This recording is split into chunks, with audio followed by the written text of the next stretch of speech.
Hello friends, आप देख रहे हैं आपका चैनल शेयर बाजार विद आयुष। और दोस्तों, बात करेंगे इस वीडियो में गोदावरी बायो रिफाइनरीज आईपीओ के बारे में। हम इस वीडियो में समझेंगे कितना सेकंड डे दोस्तों ये आईपीओ सब्सक्राइब हो पाया, कैसा रहा है सब्सक्रिप्शन। तो वीडियो को आप लोग पूरा ज़रूर देखना। So friends, Godavari bio refineries का इशू का जैसे मैंने कहा सेकंड डे कंप्लीट हो चुका है। अब सिर्फ एक दिन और बचा हुआ है। कब का? कल का, जब आप इस इशू में पैसा लगा पाएंगे 25 अक्टूबर। 10 रुपये की दोस्तों फेस वैल्यू है, 334 से 352 का प्राइस बैंड है। 42 शेयर्स का लॉट साइज है, करीबन दोस्तों 554 करोड़ का इशू है ये, जिसमें से 325 करोड़ का फ्रेश इशू है। तो रिमेनिंग है ऑफर फॉर सेल 229.75 करोड़ का। दोनों एक्सचेंजेस पे आपको लिस्ट होता हुआ दिखेगा, भली वो BSE हो भली वो NSE हो। तो दोनों एक्सचेंजेस पे आपको इसकी लिस्टिंग देखने को मिलने वाली है। इस बात का फ्रेंड्स ध्यान रखिएगा, रिटेल में एक एप्लीकेशन लगाने के लिए, राइट, एक लॉट लगाने के लिए आपको 42 शेयर्स मिल रहे हैं, जिसके लिए आपको 14,784 रुपीज़ पे करने पड़ेंगे। याद रखिएगा, रिटेल में आप मैक्सिमम 13 लॉट्स तक अप्लाई कर सकते हैं, जिसके लिए आपको 546 शेयर्स के लिए अप्लाई करना पड़ेगा, जिसकी वैल्यू 1,92,192 रुपीज़ रहने वाली है। हमेशा ये बात ध्यान रखना दोस्तों कि अगर रिटेल कैटेगरी हो जाती है ओवर सब्सक्राइब, तो सिर्फ एक लॉट लगाना है, बिकॉज उसके बाद ओवर सब्सक्रिप्शन के बाद अगर आपको अलॉटमेंट मिलेगा तो भी वो सिर्फ एक ही लॉट का मिलेगा, नहीं 42 शेयर्स का मिलेगा, उससे ज़्यादा शेयर्स आपको नहीं मिलेंगे।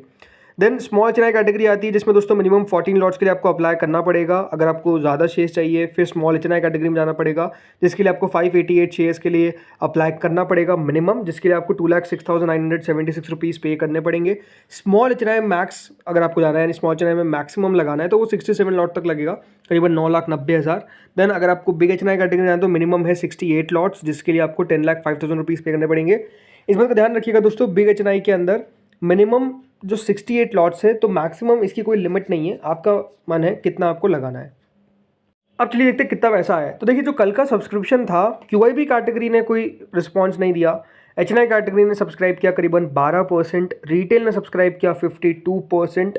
तो कुल मिलाकर दोस्तों 29% ये इशू हमको सब्सक्राइब होता हुआ दिखा, राइट। पहले दिन अगर 29% इशू भर रहा है तो नो डाउट आप समझ सकते हैं कि इशू को बहुत ज़्यादा अच्छा रिस्पॉन्स तो नहीं मिला। लेकिन सेकेंड डे कैसा रहा है, क्योंकि पहले दिन नहीं मिला, उसके पीछे का रीज़न हो सकता है। आज का सब्सक्रिप्शन कैसा है वो भी हम समझेंगे, लेकिन पहले दिन का पैसा क्यों नहीं आया उसके पीछे का रीज़न है। ये देखिए, दो IPOs आपको बताया यहाँ पर, वारी एनर्जीज, राइट, और यहाँ पर जो IPO था दीपक इंजीनियर्स, वो दोनों इशू जो है वो बेसिकली दोस्तों हमको बंद होते हुए नजर आए, राइट। तो पैसा जो है वो उधर आपको शिफ्ट होता हुआ नजर आ गया।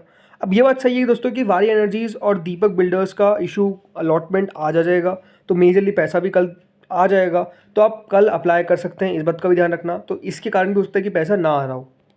सो कितना सब्सक्रिप्शन है, तो देखिए जो QIB कैटेगरी है वो आज भी कुछ इसको भर नहीं पाई या फिर भरा नहीं।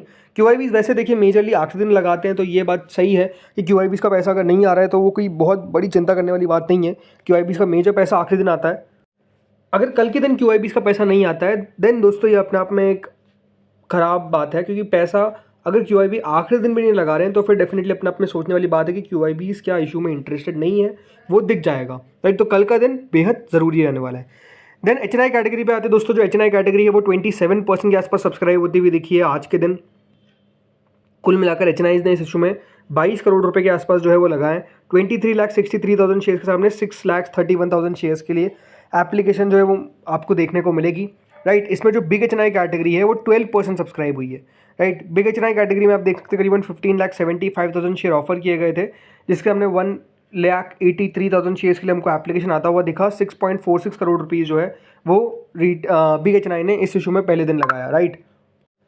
फिर जो स्मॉल एचएनआई कैटेगरी आती है दोस्तों, वो भी करीबन हमको 57% ही सब्सक्राइब होती हुई दिखी। करीबन 7,87,000 शेयर ऑफर किए गए थे, जिसके हमने 4,48,000 शेयर्स के लिए हमको एप्लीकेशन आता हुआ दिखा। कुल मिलाकर 15.776 करोड़ रुपीज़ जो है वो स्मॉल एचएनआईज ने इस इशू में पहले दो दिनों के अंदर अगर आप देखेंगे तो लगा है। तो बिग एचएनआई हो या फिर स्मॉल एचएनआई हो, राइट, पैसा जो है वो अभी तक हमको आता हुआ नहीं दिखा, ये बात साफ दिखती है। अब आते हैं रिटेल पे। तो दोस्तों रिटेल कैटेगरी करीबन 99% हमको सब्सक्राइब होती हुई दिख चुकी है, यानी करीबन 55,15,000 शेयर्स के सामने 54,54,000 शेयर्स के लिए एप्लीकेशन आ चुकी है। करीबन 192 करोड़ रुपीज़ आप कह सकते हैं कि रिटेल ने इस इशू में लगाया। तो टोटल मिलाकर ये जो इशू है वो सब्सक्राइब होता हुआ दिखा है 55%, यानी करीबन 214 करोड़ रुपये जो है वो इस इशू में आता हुआ दिखा है। तो देखिए, 2 दिनों के अंदर हमने सब्सक्रिप्शन के अंदर क्या देखा, 2 दिनों में हमने सब्सक्रिप्शन में देखा कि सब्सक्रिप्शन नो डाउट काफ़ी कम है। मतलब कल जितना पैसा आया था उतना आज नहीं आ पाया, आप देख सकते हैं। आज अगर आप देखेंगे तो QIBs इंटरेस्टेड नहीं दिखे, रिटेल इंटरेस्टेड नहीं दिखे, तो एचएनआईज भी इंटरेस्टेड नहीं दिखे। यानी जो तीनों कैटेगरीज हैं वहाँ पे कोई खास रिस्पॉन्स नहीं है। अब जैसे मैंने कहा, एक रिस्पॉन्स कम होने का कारण क्या है कि वारी का आईपीओ जो है वो आपको खुला हुआ देखने को मिला, दीपक का खुला हुआ देखने को मिला, राइट। एक एसएमई था दानिश पावर, वहाँ पर भी अच्छा पैसा गया है। सो ये एक रीज़न हो सकता है। बट सेकंड रीज़न क्या है? Company, right. देखिए दूसरा इशू जो है वो ज़्यादा इंपॉर्टेंट है कि जो कंपनी है वो दोस्तों कोई उतनी खास नज़र नहीं आती है, राइट। कंपनी के अंदर आपको बहुत ज़्यादा दमखम नहीं दिखेगा। इन टर्म्स ऑफ फाइनेंशियल्स की बात कर रहा हूँ। जो कंपनी के फाइनेंशियल है वो आपको उतने तक खास देखने को नहीं मिलेंगे। अगर आप कंपनी के नंबर्स को देखेंगे तो नंबर्स देखिए, करीबन कंपनी ने प्रीवियस ईयर यानी 2023 के अंदर 2000 करोड़ की सेल करी थी, तो 2024 में कंपनी की सेल घटकर 1700 करोड़ रह गई। 2000 करोड़ में दोस्तों कंपनी ने 19 करोड़ कमाए थे, तो 1700 करोड़ में कंपनी ने मात्र 12 करोड़ कमाए। अभी दोस्तों कंपनी ने अपने फर्स्ट क्वार्टर के नंबर्स पेश करे जिसमें 525 करोड़ का रेवेन्यू था, तो कंपनी घाटे में आ गई 26 करोड़ के। अब ये बात देखिए समझ में आनी चाहिए कि डेफिनेटली जो कंपनी के नंबर्स हैं वो कोई उतने खास नहीं है, अच्छे नहीं हैं। अगर कंपनी के नंबर्स दोस्तों आपको ज़्यादा अच्छे देखने को नहीं मिलेंगे तो डेफिनेटली मार्केट्स के अंदर कोई इंटरेस्टेड पार्टी नहीं रहेगा उसको लेकर। तो यही जो चीज़ है वो आई थिंक इन नंबर्स पे दिखी है। इंटरेस्टिंग बात क्या थी कि जो इसकी दोस्तों एंकर बुक निकल कर आई वो अपने आप में काफ़ी शानदार नजर आई, राइट। एंकर इन्वेस्टर्स ने इशू को अच्छा एंकर इन्वेस्टर्स निकल कर आए क्योंकि जितना पोर्शन भरना था उतना ही भरेगा। बट एंकर बुक जो थी उसमें नाम अच्छे थे। HDFC का नाम आपको देखने को मिल जाएगा, राइट। गोल्डमैन सैक्स का नाम आपको देखने को मिल जाएगा। एक तो नाम जो थे वो नो डाउट बड़े थे, ऐसा नहीं था कि कोई छोटी मोटी एंकर बुक आ गई, अच्छे नाम आए। और यही अपने आप में आई थिंक एक सबसे इंटरेस्टिंग बात लगी इस इशू को लेकर कि इसके एंकर इन्वेस्टर्स ने मुझे तो चौंकाया, बिकॉज कंपनी के इस तरीके के फंडामेंटल्स होने के बावजूद भी अच्छा एंकर इन्वेस्टर्स आना ये अपने आप में देखिए कोई आसान बात नहीं है। अब अगर बात करते हैं ग्रे मार्केट को लेकर, तो देखिए ग्रे मार्केट इसकी शुरू हुई और अभी करीबन 7% के आसपास करंटली चल रही है, राइट। अब क्वेश्चन ये आता है कि देखिए अप्लाई करना चाहिए कि अवॉइड करना चाहिए। देखिए जिस तरीके की कंपनी का no doubt profit and loss statement है, राइट, वो कोई खास अच्छा तो है नहीं।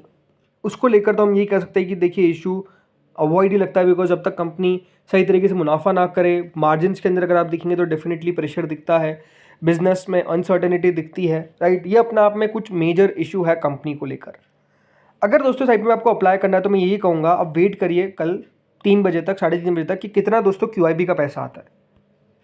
QIBs कितना पैसा लगाएंगे इस इशू के अंदर, ये एक बहुत ज़्यादा ज़रूरी बात होने वाली है देखने के लिए। क्योंकि एक बात आपको समझनी पड़ेगी कि देखिए QIBs का पैसा जो है वो हमको अच्छा खासा Hyundai में भी आता हुआ नज़र आया। बट ज़रूरी नहीं है कि यहाँ पर जो पैसे के कारण आपको अच्छी लिस्टिंग देखने को मिल जाए। एंकर इन्वेस्टर आप देखिए Hyundai के अंदर अच्छे, मैं कंपेयर नहीं कर रहा हूँ, याद रखिए गोदावरी बायो रिफाइनरीज और Hyundai को। काफ़ी लोग बोलते हैं कि आप कंपेयर क्यों कर रहे हो, कंपेयर नहीं कर रहा हूँ। बट आपको एक बात बता रहा हूँ कि देखिए ज़रूरी नहीं है कि अगर एंकर इन्वेस्टर अच्छे आ गए तो कंपनी बढ़िया ही हो या फिर आपको लिस्टिंग गेन देकर जाए। कंपनी बढ़िया हो ये तो हो सकता है, बट ज़रूरी नहीं कि लिस्टिंग गेन देकर जाए। तो ये सारी बातें हैं, इसलिए कह रहा हूँ कि एक बार QIBs का हम पैसा देखेंगे कि कितना पैसा दोस्तों QIB का आता है कल के दिन स्पेसिफिकली। अगर दोस्तों QIB सरपास कर देती है इस इशू को 75 टाइम्स, इतना पैसा अगर QIB का आ जाता है इस इशू के अंदर, देन हम सोचेंगे। अदरवाइज एक ये IPO अवॉइड मुझे नज़र आता है फर्स्ट इंस्टेंस के अंदर, जो यहाँ पर क्लियर मुझे दिखता है। तो लेट्स सी होता क्या है कल के दिन, कितना सब्सक्रिप्शन आता है QIBs का, वो अपडेट आपको कर दूंगा मैं। देन हम समझ लेंगे कि हमको लगाना है या फिर नहीं। तो फ्रेंड्स इस वीडियो में इतना ही था। होपफुली आपको वीडियो बढ़िया लगा होगा। अगर लगा तो लाइक कर देना, चैनल से पहली बार जुड़ो सब्सक्राइब कर देना। Thank you friends watching this video.